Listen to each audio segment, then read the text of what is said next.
안녕하십니까. 반갑습니다. 자, 오늘은 이런 말씀을 좀 드리고 싶어요. 또 이런 질문들도 해주시면 고맙겠고요. 다른 게 아니라 알렉산더 폰 훔볼트라는 사람이 있는데, 이 훔볼트라는 사람은 지도에 보면 훔볼트 해류라고 그래가지고 대단한 인물입니다. 뭐 생태학자고 박물학자고 뭐 대단한 인물인데요. 유명한 얘기를 했죠. 인간은 환경이 창조한다. 네, 우린 인간은 마음, 일체유심적으로 했는데 이 사람은 환경이 인간을 창조한대요. 인간은 환경의 동물이다. Animal of environment. 유명한 얘기입니다. 여러분죠? 네, 그분의 얘기도 대단히 타당성 있는 얘기입니다. 무슨 말씀인고 하니 좋은 환경이 참 중요합니다. 좋은 환경. 환경 문제가 이게 굉장히 중요합니다. 여러분 아들, 딸들 낳아서 키우잖아요. 그죠? 아들, 딸도 엄마, 아버지가 만들어주는 환경이 그 아이의 인생의 성패를 결정짓는데 큰 의미를 갖습니다. 네.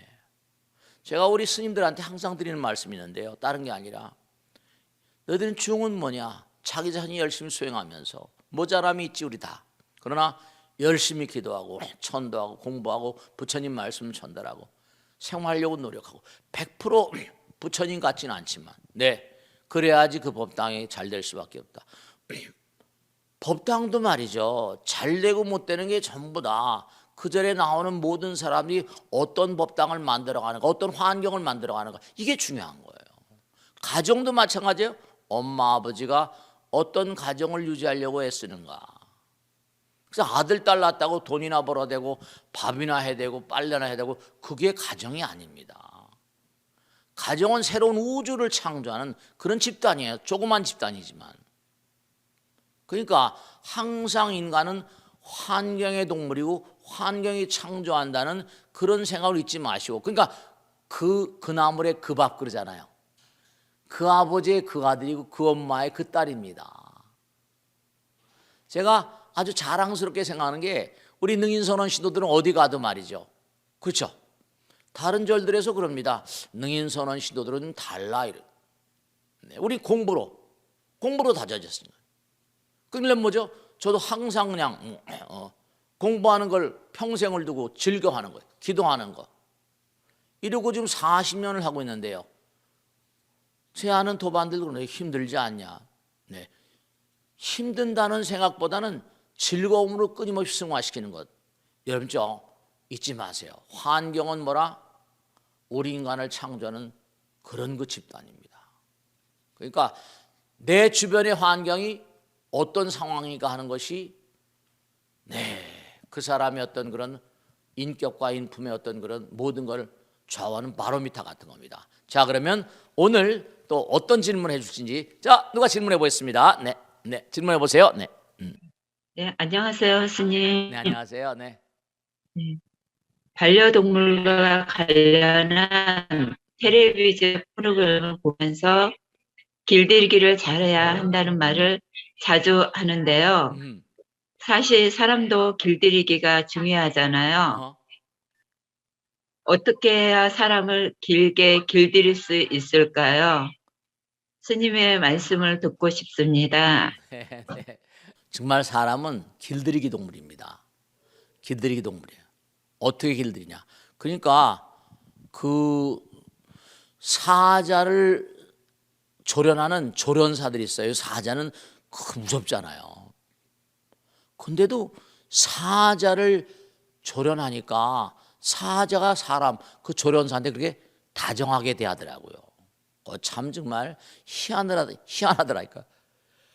그냥 한번 물어보면 당장 죽어버릴 텐데 사자를 그 사람이 이 조련사가 어떻게 다뤘는지 사자가 그 조련사한테 꼼짝을 못 하더라고요. 네. 그러니까 동물들도 분명히 뭐라? 길들이기 나름인 거예요. 길들이기 나름입니다. 제가 언젠가 자주 그런 말씀드렸는데 제가 그 장면을 보고 굉장히 감명 깊었던 게 뭐냐면 낙타가 정말 달기똥 같은 눈물을 흘리더라고요. 전 깜짝 놀란 게 이게 저 키르기스탄, 저 몽고 저쪽 지방 그 중앙아시아는 평원이잖아요. 황막한 평원입니다. 풀도 잘 안 자라요. 근데 거기 낙타가 이제 이렇게 모든 짐을 운반하는 포터 역할을 하잖아요. 뭐 여러 가지 짐을 싣고 그 평원을 갑니다. 근데 이제 참 기가 막힌 게 그러다가 이제 어떻게 하면 자기들 먹고 살아니까 낙타를 잡습니다. 그러면 낙타를 잡으면 그 새끼들이 그 낙타의 몸에서 나온 새끼들 있잖아요. 또 낙타가 죽어버리면 그 새끼들 있잖아요. 그러면 참 낙타라는 동물이 이상해가지고 그 어미젖만 먹는답니다. 그리고 또 그 새끼들 다른 낙타가 낳은 새끼들은 젖을 안 물린대요. 그걸 그 유목민들 얘기 들으면서 근데 근데 어떻게 그거를 유목민들이 캐치했는지 이해가 안 가는데 참 묘하더라고요. 낙타에게 구슬픈 음악을 들려줍니다. 그 음악을 들으니까 괜히 마음이 찡하더라고요. 그걸 음악을 들려주니까 낙타가 어미 낙타가 허락을 하지 않으면 이제 어미 낙타는 병인대로 죽었어요. 또 무슨 잡아먹었습니다. 근데 어떻게 된 거 아니 이게 새끼들이 여러 마리인데 젖을 먹이지 않으면 다 죽습니다. 다른 낙타 어미 낙타는 안 받아주니까 구슬픈 음악을 막 연주해주고 그들 그 유목민들이 독특한 음악이 있더라고요. 노래를 불러주고 하니까 진짜로 사진을 딱 카메라를 대니까 낙타 눈에서 달기똥 같은 눈물이 쭉 흐르는 거예요. 그러더니 그 달기똥 같은 눈물이 내 젖을 먹여도 돼 하는 이런 신호라는 겁니다. 내 젖을 먹여도 돼. 그러니까 다른 새끼 낙타를 데려다가 젖에다 갖다 물리니까 그 어미 낙타가 과거에는 막 뿌리치다가 젖 먹는 걸, 젖 빨아먹는 걸 허락하더라고요. 이 낙타들도 길들이기 동물이에요. 그들도 뭐가 있는 겁니다. 네. 그 중요한 건 뭐냐면 이 길들인다는 거, 환경을 그렇게 만들어주는 거거든요. 길들인다는 거. 길들인다는 게 길을 낸다는 거예요. 길을 낸다는 거 아닙니까? 그래 이제 이른바면 domesticated, 이른바 말하면 길들이기란 말을 영어로 domestication이라고 하는데 이른바 말하면 길들인다는 건 일종의 뭔가 아니 대단한 정성과 노력을 필요로 합니다. 지금도 금방 말씀했죠. 어미 낙타에게다가 그 새끼 낙타의 젖을 물리게 한데도 유목민들이 그걸 터득할 때까지 얼마나 힘들었을까요? 네, 자기들도 살아야 되니까 계속 노력해서 그걸 터득한 겁니다. 그러니까 부처님 말씀은 뭐냐? 불교는 뭐냐? 길 잘 들이기 위한 그런 가르침입니다. 다른 거 아무것도 아닙니다. 길을 도 닦는다. 도 닦는 종교예요. 길을 잘 들이기 위한 그런 그 법도라고 그러잖아요. 그죠? 길을 잘 들이기 위한 가르침입니다. 사성제 팔정도, 고진멸도 길 아니에요. 네가 고통스러운 건 전부 다 과거생에 네가 지은 대로 받는 거고 네가 좋은 길로 가려면 도를 닦아야 된다. 불교는 다른 게 아닙니다. 선도냐 악도냐, 기도를 열심히 하고 뭐 다란이기도 하고 뭐 천이기도 하고 이게 전부 다 뭐라? 길들이는 겁니다. 아무것도 아니에요. 참선한다 뭐다 전부 다 길들이는 거예요. 길들이는 겁니다. 아무것도 아닙니다. 부처님 84,000 대장경 보느라고 지금 평생을 두고 보느라고 있는데요. 하나같이 뭐냐? 좋은 길들이기 위한 그런 그 공부인데요. 이게 평생 가지고 되는 것도 아니에요. 제가 항상 느끼는 게 이게 정말 한도 끝도 없는 길이 long and winding road, 멀고도 험한 길입니다. 그러니까 꼭 당부드리겠는데 우리가 뭐냐면 동물들만 길들이는 게 아니라 사람도 이게 길들이는 게 어렵습니다. 아까 사자, 제가 그 어느 프로에서 그 동물의 왕국인가 거기서 조련사가 사자 길들이는 걸 봤는데 이 사람은 생명을 걸고 하더라고요. 처음에는 잘못하면 뭐라 그 자기 친구 조련사는 뭐라 다리가 물려가지고 한쪽 다리가 없어졌어요. 네, 사자를 조금 잘못 건드리면 큰일 나는 거죠. 그 얘기를 쭉 그 조련사가 BBC인가 그 텔레비에 나온 거 보니까 처음엔 사자하고 친구 나니까 사자가 자기를 인정해야 된대요. 하나가 된답니다. 사자가 자기를 인정하지 않으면 안 되니까 사자 말을 잘 들어줘가면서 먹이도 줘가면서 그러면서 이제 뭐 하나 둘씩 이렇게 가는 길이더라고요. 그러니까 우리가 세상을 살면서 결국 뭐냐? 불교는 길들이기 위한 이른바 성도의 어떤 길들이기 위한 성도 제일 그러잖아요. 길을 잃었다. 성불. 불교를 어렵게 생각하지 마시고 그러니까 엄한 길로 빠지시면 안 돼. 정도라는 게 뭐죠? 바른 지견을 따라 공부하는 거예요. 정견, 정사, 정어, 정업, 정명, 정정진, 정념, 정정 이렇게 나가잖아. 그러니까 불교는 바로 뭐라? 도 닦는 종교다 이렇게 생각하시고 항상 부처님 가르치면 뭐라? 우리가 가야 될 길을 가야만 될 길을 일러주시는 거. 그러니까 이렇게 제가 봐도 줌으로 하시다 보면 어떻게 보면 이게 시간이 짧지가 않다 보니까 지루하기도 하고 어렵기도 하고 졸리기도 한데 이것도 전부 다 공부입니다. 아마 다른 절들에서 이렇게 하기도 어려울 거예요. 쉽지 않을 겁니다. 그래서 꼭 당부드리겠는데 항상 길들이는 거. 그래서 사서법 같은 것도 마찬가지야. 여러분죠, 항상 남에게 어렵더라도 뭔가 줄 수 있는 마음. 그래서 여러분들도 정말로 불교는 바로 뭐라? 네, 길들이기 종교다. 반려동물뿐만 아니라 사람들도 잘 길들이는 거는 자기 자신도 잘 길들이지 못하잖아요. 자기 자신도 잘 길들이기 어렵잖아요. 그러니까 도 닦는 게 어려운 겁니다. 그런 사실을 분명히 아시고 항상 불교는 도 닦는 그런 종교다. 도 닦는 그런 그 가르침이다. 그렇게 생각하시고 하나하나씩 꾸준히 이렇게 나가셔야 돼요. 자, 다음 질문 받겠습니다. 다음 질문 받겠습니다. 누가 하실까? 누가 질문하실까? 네. 어린 손자가 어디서 극락왕생이라는 얘기를 들었는지 어떻게 하면 극락왕생 하는지 묻더라고요. 그래서 엄마 아빠 말씀 잘 들으면 된다고 얼버무렸는데요. 님, 어떻게 해야 극락왕생 할 수 있을는지요? 네. 제가 항상 드리는 말씀이 있는데요. 물론 아미타경이라거나 무량수경 경전에 보면 극락 가는 그런 가르침이 쭉 나오세요. 근데 그런 걸 전부 다 분석해 보면 이렇습니다. 중요한 건 내가 극락에 갈 마음이 안 돼 있는데 극락에 갈 수가 없거든요. 내 뭐 기도 열심히 해라 다 방법이 있는데 손주한테 그렇게 얘기하세요. 너 극락이란 말은 어떤 말? 극락부터 알아야 하잖아요. 그죠? 극락 왕생 가는 거니까 극락이란 말은 지극히 뭐라? 즐겁다는 거 아니에요. 지극히 즐거운 것이다. 그러면 극락에 가려면 네가 어떤 때 화가 나고 어떤 때 즐겁디. 그러면 어린아이들도 그거 정도는 알아요. 네가 공부를 열심히 하고 하면은 엄마 아버지가 뽀뽀해주고 너 공부 잘했다고 그냥 그렇게 이뻐하면 그때 즐겁니 안 즐겁니? 그러니까 엄마 아버지 즐겁게 하면 너도 즐겁잖아. 그 친구들한테도 마찬가지. 친구들하고 싸우고 다툴 때 마음이 기쁘디 안 기쁘디?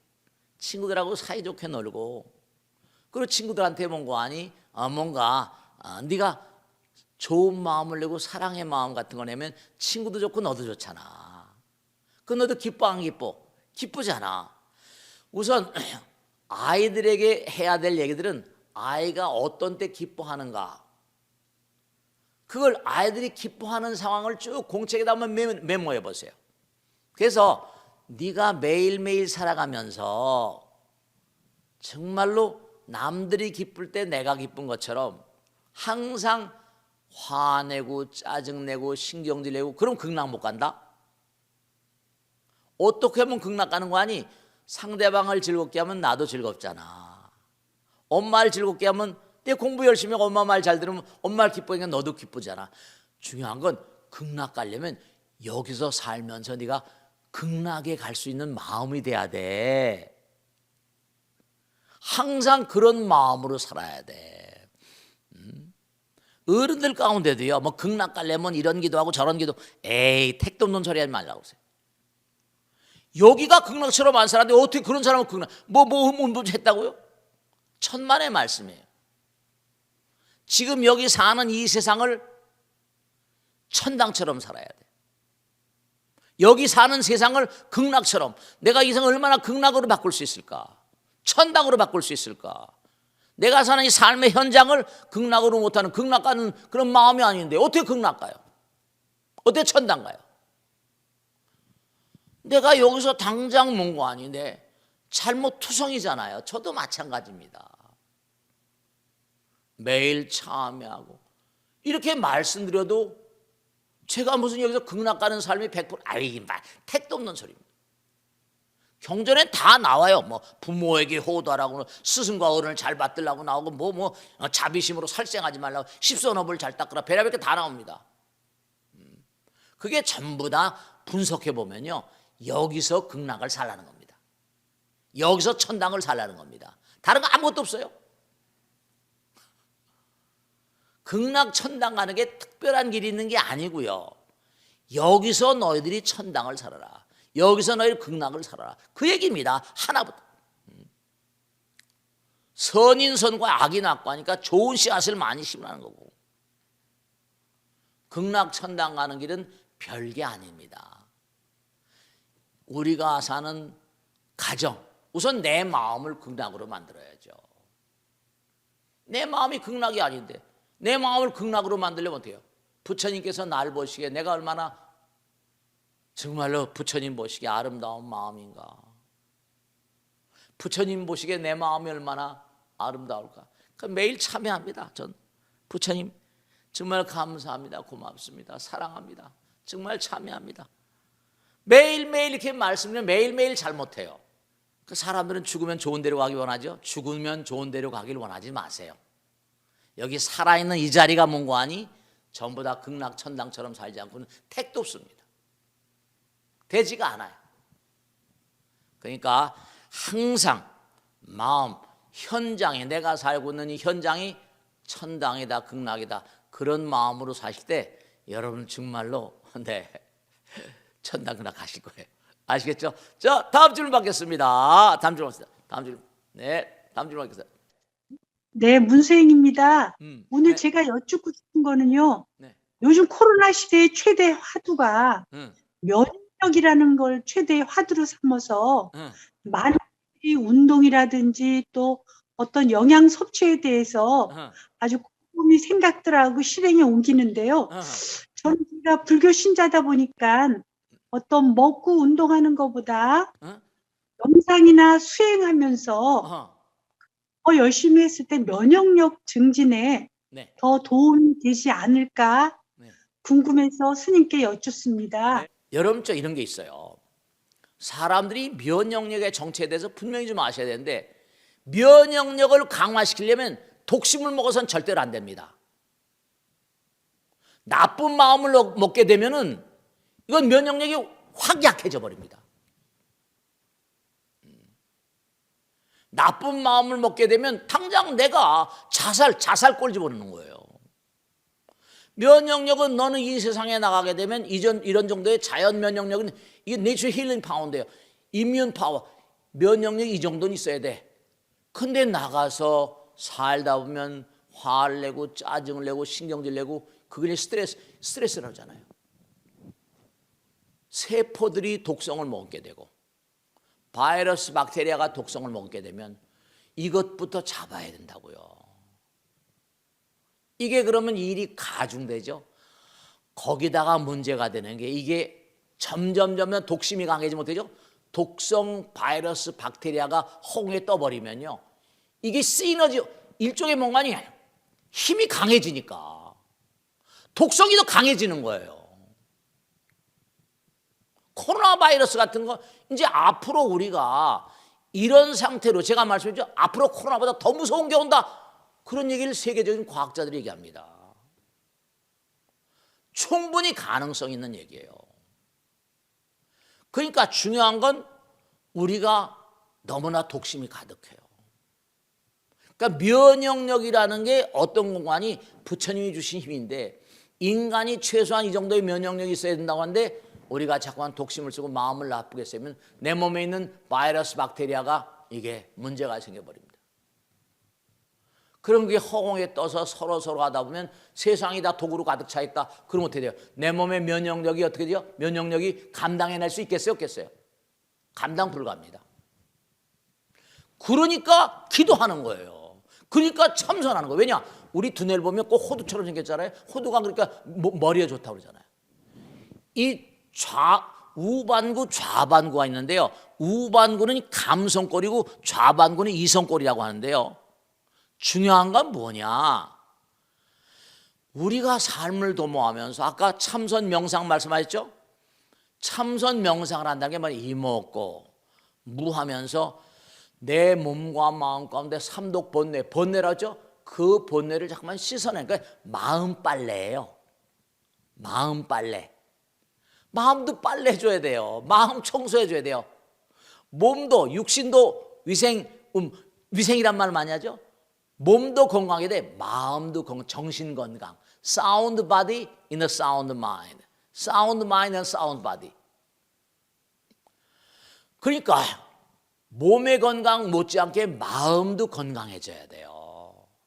그 마음 건강을 도모하기 위해서는 아주 중요한 게 우리가 본래 부처님의 마음, 사랑과 자비, 지혜 그 자체예요. 근데 아까 말씀드렸죠. 제가 벚꽃 대통령 때 말씀드렸죠. 시간과 공간은 누가 만들었냐? 우리가 만든 거예요. 이기심이 가득한 마음으로 떨어져 나오다 보니까 둘로 갈라져 버렸잖아요. 셋은 막 갈라지죠? 그럼 어떻게 돼요? 시간과 공간을 만든 건 인간 그 자체. 우리가 만든 겁니다. 하나님 아버지, 부처님 아버지 그런 게 아니에요. 우리의 이기심이 시간과 공간을 창조한 겁니다. 그 문제는 뭐냐? 다른 게 문제가 아니고 시간과 공간을 만들다 보니까 전부 다 사람과 개체가 다르죠. 거기에서 생긴 게 생각입니다. 이게 말은 사람과 사람 사이 음파, 말을 하면 통해요. 근데 이게 마음이라는 게 또 있거든요. 마음과 마음이 통하려니까 뭐라? 생각으로 연결되어 있어요. 염불, 염법, 염승, 염계, 염시, 염천. 생각이라는 거. 그 생각이 바로 독성을 먹는 삼독심. 이 독심이 큰 문제이기 때문에 독심을 정화하기 위해서 기도하고 참선하고 명상하고 이런 겁니다. 독심을 정화하니까 이게 스스로의 마음 가운데도 뭔가 번뇌를 녹이게 되고요. 내 마음이 청정해지면 원각경 보안보살장에 나오잖아요. 일심이 청정하면 다심이 청정해지고 다심이 청정해지면 국토가 청정해지고 국토가 청정해지면 법계 청정해진다 그래요. 한 마음이 깨끗해지면 많은 사람의 마음의 건강에 도움이 된대요. 많은 사람들의 마음이 건강해지면 나라가 건강해지고 나라가 건강해지면 법계가 청정해진다니까. 여러분죠, 정말 수행을 우리는 의무적으로 열심히 하셔야 됩니다. 그렇지 않고서는 자기 면역력도 깨질 뿐만 아니라 정말로 이 우주 법계의 오염을 더욱더 심화시키는 그런 존재가 되어버리고 맙니다. 그러니까 명상이나 수행 같은 게 이게 뭐냐면 이 면역이라는 건 부처님께서 주신 힘이에요. 본래 그 우리의 본성, 본마음에 있는 그런 힘입니다. 타고나면서부터 받고 나온 거예요. 최소한 이 정도의 힘은 있어야 된다. 그러니까 면역력을 계속 강화시키는 건 뭐라고 하냐면 마음 청소, 몸 청소니까. 그러니까 당장 뭐죠? 히포크라테스 뭐죠? 자연이 고치지 못하는 병은 뭐라? 아무도 고치지 못한다 그랬어요. 자연 치유력, 네이처 힐링 파워. 자연이 고치지 못하는 병은 의사도 못 고친다고 그랬어요. 그러니까 중요한 건 뭐냐면 우리의 독심을 정화하는 거. 제가요, 이 나이 될 때까지 꾸준히 오면서 저도 공부하면서 제 몸을 관찰할 줄은 제 몸이잖아요. 다른 사람 몸 가지고 관찰을 못하게 제 몸 가지고 관찰한다고요. 그러니까 굉장히 격렬하게 매일매일 살다 보니까 네. 그러니까 이 자연 치료, 네이처 힐링 파워는 이건 부처님 주신 겁니다. 이 부처님 주신 힘을 약화시켜서는 안 돼요. 왜냐? 독심을 자꾸만 써버리면 문제가 생깁니다. 왜냐? 그 힘도 계속 쓰면 힘이 어떻게 됩니까? 약화되잖아요. 계속해서 자연 치유력, 면역력을 강화시키려면 자연과 가까운 생활, 자연과 가까운 삶을 살아야지. 독심을 녹여버리고 음식 같은 것도 절제해야 되고, 운동도 적절해야 되고, 살아가시면서 또 뭔가 하니 우린 전생에 업장이 두껍거든요. 이 업장 소멸해야 됩니다. 이 업장이라는 게 참 전생에 지은 업이 계속 밀려오고 닥쳐오거든요. 중요한 게 하나 말씀드릴게요. 전생에 예를 들어서 많은 사람 괴로움을 줬다. 이건 뭐 곳곳마다 나온 얘기인데요. 그러면 금생에 와서 그걸 다 사람의 몸으로 왔으면 그걸 다 고통을 받아야 됩니다. 그래서 꼭 당부드리겠는데 이 자연 치유력은 부처님께서 주신 힘이다. 그러니까 내가 스스로 독심을 자꾸만 내가지고 면역력을 약화시키면 코로나에 속수무책으로 당할 수도 있죠. 그러니까 항상 마음을 청정하게 하고 몸을 청정하게 하고 세간의 환경을 청정하게 하고 주변 사람들의 마음, 그러니까 우리가 여러분 항상 제가 말씀드리잖아요. 꼭 당 말씀드리는데 여러분들 스스로를 위해서도 기도하고 가족을 위해서도 기도하고 사회를 위해서도 기도하고 이 우주 법계의 무량한 중생들에 기도하는 습관을 좀 들여야 됩니다. 나 혼자만을 위한 기도, 나의 소원을 달성하는 기도, 그거가 좀 부족해요. 그러니까 수행이라거나 명상이라거나 기도는 이거는 면역력의 확장에 굉장히 큰 기여를 한다, 이렇게 생각하시고 계속해서 내 몸에 있는 자연 치유력을 강화시키는 배터리를 계속, 자연 치유의 배터리의 힘을 계속 강화시킨다, 그렇게 생각하시면 크게 대차가 없을 것입니다. 그러니까 우리가 앞으로 정말 저는 다른 게 걱정이 아니라 지금도 한 2년, 제가 나와서 이렇게 전 세계 인류가 몇 년간, 2년, 3년간 이렇게 고생한 건 처음 봤거든요. 근데 여러분, 우리가 살아생전에, 제가 살아생전에 이거보다 더 엄청난 그런 재앙이 닥쳐오지 않을까, 저는 항상 부처님께 기도합니다. 실제로 그럴 가능성은 대단히 큽니다. 왜냐? 인류 자체가 반성을 모르기 때문에, 참회를 모르기 때문에. 이 벚꽃 대통을 보시는 모든 분들이 그와 같은 마음가짐을 가지고 정말 기도하셔야 돼요. 인류의 몸과 안녕을 위해서 열심히 기도하셔야 됩니다. 아시겠죠? 자, 오늘은 이 정도로 마치도록 하고, 아까 말씀드린 대로 정말 우리는 이 우주 가운데의 인간이에요. 그러니까 우주는 하나의 생명체입니다. 한 몸이었었어요. 하나입니다. 그러니까 제가 스님은 법문할 때마다 우주 얘기한다고. 왜냐? 우주는 하나의 생명체니까. 저는 화엄을 좋아하거든요. 화엄이란 얘기는 이 광활한 우주가 한 몸이라고 얘기합니다. 그러니까 중요한 건 우리는 이 우주에 대한 책임을 가지고 있는 존재들이에요. 그런 마음가짐을 가지시고 내 몸과 마음의 건강뿐만 아니라 우리 가족의 건강뿐만 아니라 나라의 모든 백성에 대한 건강, 그 다음에 어리석어서 싸움박질만 하는 그런 인류의 어떤 그런 건강, 이 우주 법계의 건강을 위해서 우리 다 열심히 기도하고 정진해야 됩니다.